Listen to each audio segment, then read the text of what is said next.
বলছি দিদি, একটা প্রশ্ন ছিল, যেটা হচ্ছে উত্তরবঙ্গে বন্যায় ভাসছে আর দিদি আর কার্নিভাল দিদিমণি এখানে করছে। কার্নিভাল করছে, আর কি হবে? হুম, উনি উনি এত সুন্দর সম্রাজ্ঞী, এ ব্যাপারে তো আর কিছু মানে কারোর কিছু বলারই নেই। উনি এমনি সময় দৌড়ে দৌড়ে চলে যেতে পারেন, আর উত্তরবঙ্গে গিয়ে মানে উনি ডেলোতে গিয়ে মিটিং করে সুদীপ্ত সেনের সঙ্গে চা বিস্কুট খেতে পারেন। হ্যাঁ, ডেলোর মিটিং এর পর নানান রকম ক্রিয়াকলাপ করতে পারে।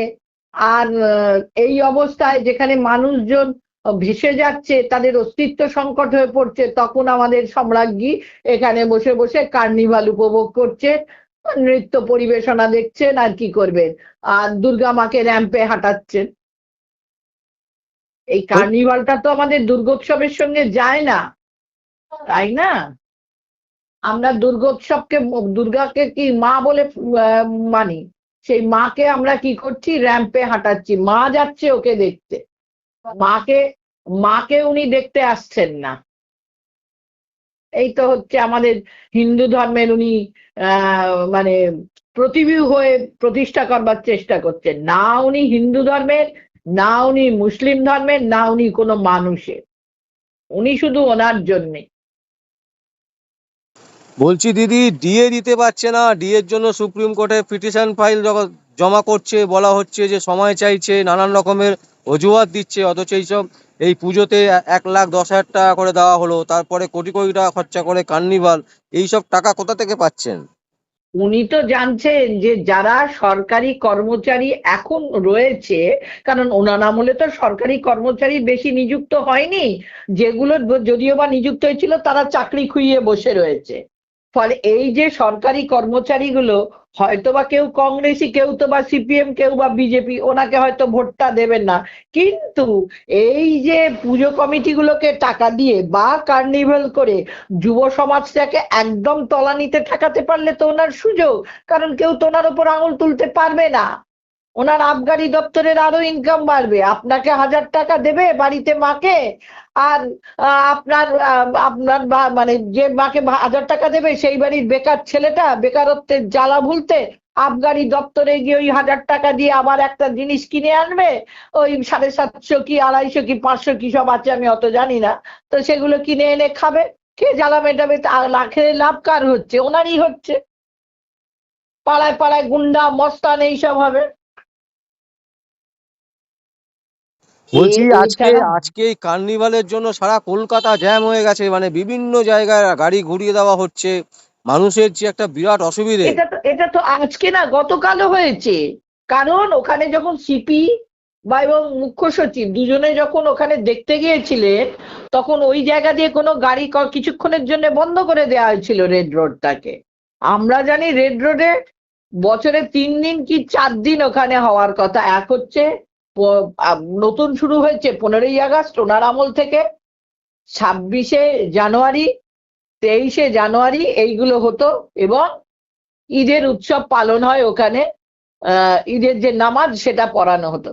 এখন তো হয় কথায় নয় কথায় ওনার ওটা রাজত্বের মধ্যে পড়ে গেছে না? উনি এখন এখানে ডিক্টেটরশিপ চালাচ্ছেন, এখানে তো আর গণতন্ত্র নেই, এখানে ডিক্টেটরশিপ চালানো হচ্ছে। ফলে উনি যেটা বলবেন সেটাই সর্বৈব সত্য, এবং সেটাই সাংবিধানিক সত্য হয়ে মনে হচ্ছে, যার জন্য এই কাণ্ডটা ঘটছে। আমরা বারবার এইটা নিয়ে প্রতিবাদ করছি, এবং কংগ্রেস থেকে আজকে এই নিয়ে আমরা রাস্তায় বিভিন্ন পাড়ায় পাড়ায় আমরা যেরকম ভোট চোর গদি চোর নিয়ে ক্যাম্পেইন করেছি, সিগনেচার ক্যাম্পেইন, এবং এইটার ব্যাপার নিয়ে আমরা সকাল থেকে বলেছি। আমাদের প্রেসিডেন্ট শুভঙ্কর সরকার, তিনি প্রেস মিডিয়া থেকে শুরু করে সব জায়গায় এটা নিয়ে আফসোস করেছেন, যে যেখানে আমার দেশের মানুষ উত্তরবঙ্গ ভেসে যাচ্ছে, মানে আমাদের উত্তরবঙ্গের ভাই বোনেদের কোনো সুরাহা নেই, সেখানে আমাদের এখানকার সরকার, এখানকার মুখ্যমন্ত্রী, এখানকার স্বরাষ্ট্রমন্ত্রী, তিনি সেসবে কান না দিয়ে, সেসবে চোখ না দিয়ে, তিনি সম্রাট নিরণ ন্যায় পশ্চিম বাংলার ওই মসনদে, যেখানে 14 তলা থেকে নেমে এসে রেড রোডের ওখানে বসে আরামসে তিনি উপভোগ করে যাচ্ছেন।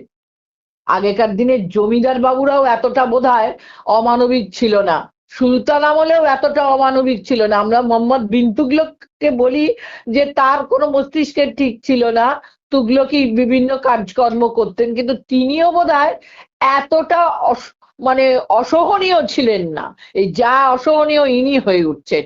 সেই আবার রবীন্দ্রনাথের সামান্য ক্ষতির কথা মনে, সেই রাজমহিষীর কথা উনি মনে করিয়ে দিচ্ছেন।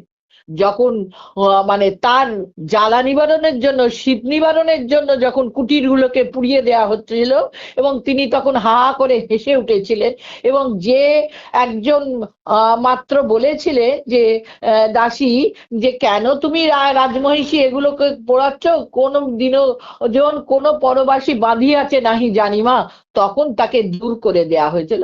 আপনি আমি বলতে যাবেন, আপনাকে বিভিন্ন ধরনের কেস দিয়ে ভেতরে ঢুকিয়ে দেবে, এই তো করবে এরা। এরা ডিএ কি করে দেবে? দিয়ে দেওয়ার সদ ইচ্ছাটাই নেই। যে দিয়ে দেওয়ার জন্য কোটি কোটি টাকা উকিলের পেছনে যাচ্ছে, এবং উনি জানেন যে এটা করে কোনো লাভ হবে না, কিন্তু ওই যে উকিলগুলোকে বাঁচিয়ে না রাখলে ওনার যে ধারাবাহিকভাবে যারা বাঁদরামো করে যাচ্ছে তাদেরকে তো বাঁচাতে পারবে না। আজকে কল্যাণ ব্যানার্জির মতন লয়াররা যদি সরকারি পৃষ্ঠপোষকের টাকা পয়সা না পায়, তাহলে ওর আন্ডারে যারা বাঁদরামো করছে তারা যখন জেলে যাবে, তাদের তো বিনা পয়সায় করবে না, তাদের জন্য তো লড়বে না। সেই লড়াটার জন্য এদেরকে পয়সাগুলো দিয়ে এইভাবে পুষে যাচ্ছে, কোটি কোটি টাকা সরকারি নয় ছয় করছে। বলছি দিদি, বিরোধীরা যখন কোনো প্রোগ্রাম করছে বা কোনো অভিযান করছে ধরুন, বা কোনো র্যালি করছেন বা পদযাত্রা করছেন, এই পুজো নিয়ে অনুষ্ঠান করছেন, তখন কলকাতা হাইকোর্ট থেকে পারমিশন নিতে হচ্ছে। অথচ এইরকম একটা কার্নিভাল বিভিন্ন রাস্তাকে জ্যাম করে দিয়ে, আটকে দিয়ে এইভাবে শহরকে অচল করে দেওয়া, তার জন্য কি উনি পারমিশন নিয়েছেন কোনো? শুনুন, দুর্গোৎসবটা হেরিটেজ হতে পারে, কিন্তু কার্নিভালটা তো হেরিটেজ নয়, কিন্তু সেটাকেও হেরিটেজ হিসেবে দেখানো হচ্ছে। জাস্ট লাইক আমাদের এখানকার টালা প্রত্যয় সেদিনের জন্মে নিজেকে 100 বছর বলে ভুল করলো। তো এইরকমই বিভিন্ন জায়গায় এইগুলো হয়ে যাচ্ছে, ওনার তো কোনো পারমিশনই দরকার পড়ে না। যে ভদ্র মহিলা, মানে বলতে মানে খারাপ লাগে, যে ভদ্র মহিলা আইন পড়ে এমপিসি জিতে সংবিধানকে ছিঁড়ে ছুঁড়ে ফেলে দেয় ইয়ের মধ্যে, বিধানসভার মধ্যে, সে আর দেশের সংবিধানকে মান্যতা দিচ্ছে কোথায়? আর আমরা এই পশ্চিমবঙ্গবাসী না বুঝে, না শুনে, না নিজেকে কোনো বোধগম্য করে আমরা তাকে ভোট দিয়ে জিতিয়ে আজকে আমরা আমাদের পাপকে ডেকে এনেছি। আজকে এই আমাদের এই মানে এটা খনার বচন, এটা আমি বারবার বলি, খনার বচন কখনো মিথ্যে হয় না, এবং আজ পর্যন্ত দেখা যায়নি যে সেটা কোনো মিথ্যে হয়েছে বলে। যে খনা বারবারই বলেছিলেন যে রাজা যদি দুরাচারী হয়, তার পাপটাকে কিন্তু ভোগ করতে হয় কাকে? প্রজাদেরকে। এটা বাল্মীকির আমলেও ছিল, বাল্মীকির যে দুরাচার তা কিন্তু তার পরিবারকেও ভোগ করতে হয়েছিল। এবং এটা সাধারণ মানুষের ক্ষেত্রেও দেখবেন, যে দুরাচার করে, যে জমিদাররা ছিল একেবারে দুরাচারী পাপিষ্ট, দেখুন আজকে সেই সব জমিদারের বংশগুলোর কি পরম্পরা হয়েছে। ঠিক তেমনি এই দুরাচারী সরকারকে আমরা বসিয়েছি বলেই আজ কিন্তু দিকে দিকে এইসব ধ্বংসলীলা চলে যাচ্ছে প্রকৃতির। প্রকৃতি কিন্তু কাউকে বাদ দেয় না, প্রকৃতির কাছে কারোর ক্ষমা নেই, আমরা কিন্তু সেটা বুঝতে চাই না, যার জন্যেই আজকে এই অবস্থা। তো একে কি বলবেন? এ তো নিজেকে সারদা মা, রামকৃষ্ণদেব, বিবেকানন্দের ওপরে মনে করেন, এবং তার চালাচামুন্ডরাও সেই কথাগুলো বারবার বলে যান।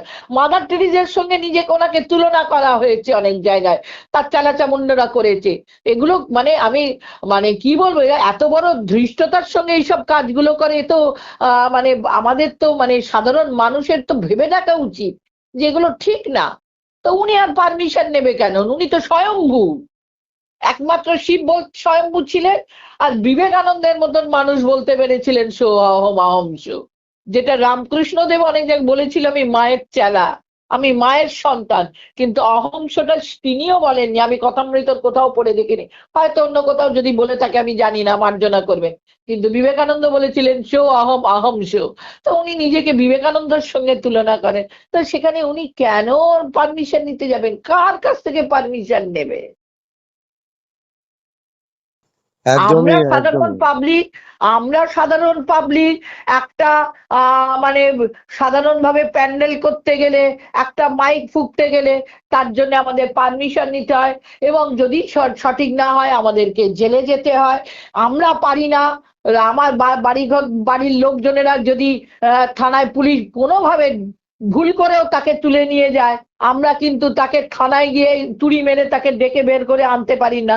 কিন্তু মুখ্যমন্ত্রী থাকাকালীন ভবানীপুর থানা থেকে ওরা চালাচামুন্ড বাঁদরগুলোকে উনি তুড়ি মেরে বের করে এনেছিলেন। তা এটা বলতে পারেন এখানে কোনো আইনের শাসন চলছে? এটা রাক্ষস মহিষাসুর মরেনি, মহিষাসুরেরা মরে না, এদের মধ্যেই মহিষাসুরদের জন্ম। এরা এক একটা মহিষাসুর, এক একজন কালনাগিনী সাপের ন্যায় এরা গোটা পশ্চিমবঙ্গের মানুষকে যতদিন না শেষ করতে পারছে ততদিন এদের শান্তি নেই, এরা ঠান্ডা হবে না। মানুষকে একদম দৈন্য দশায় পাঠিয়ে মানুষের মানে শেষ গ্রাসটুকু এরা ছিনিয়ে নেবে, তবে এদের শান্তি হবে, তার আগে এদের শান্তি নেই, মুক্তিও নেই।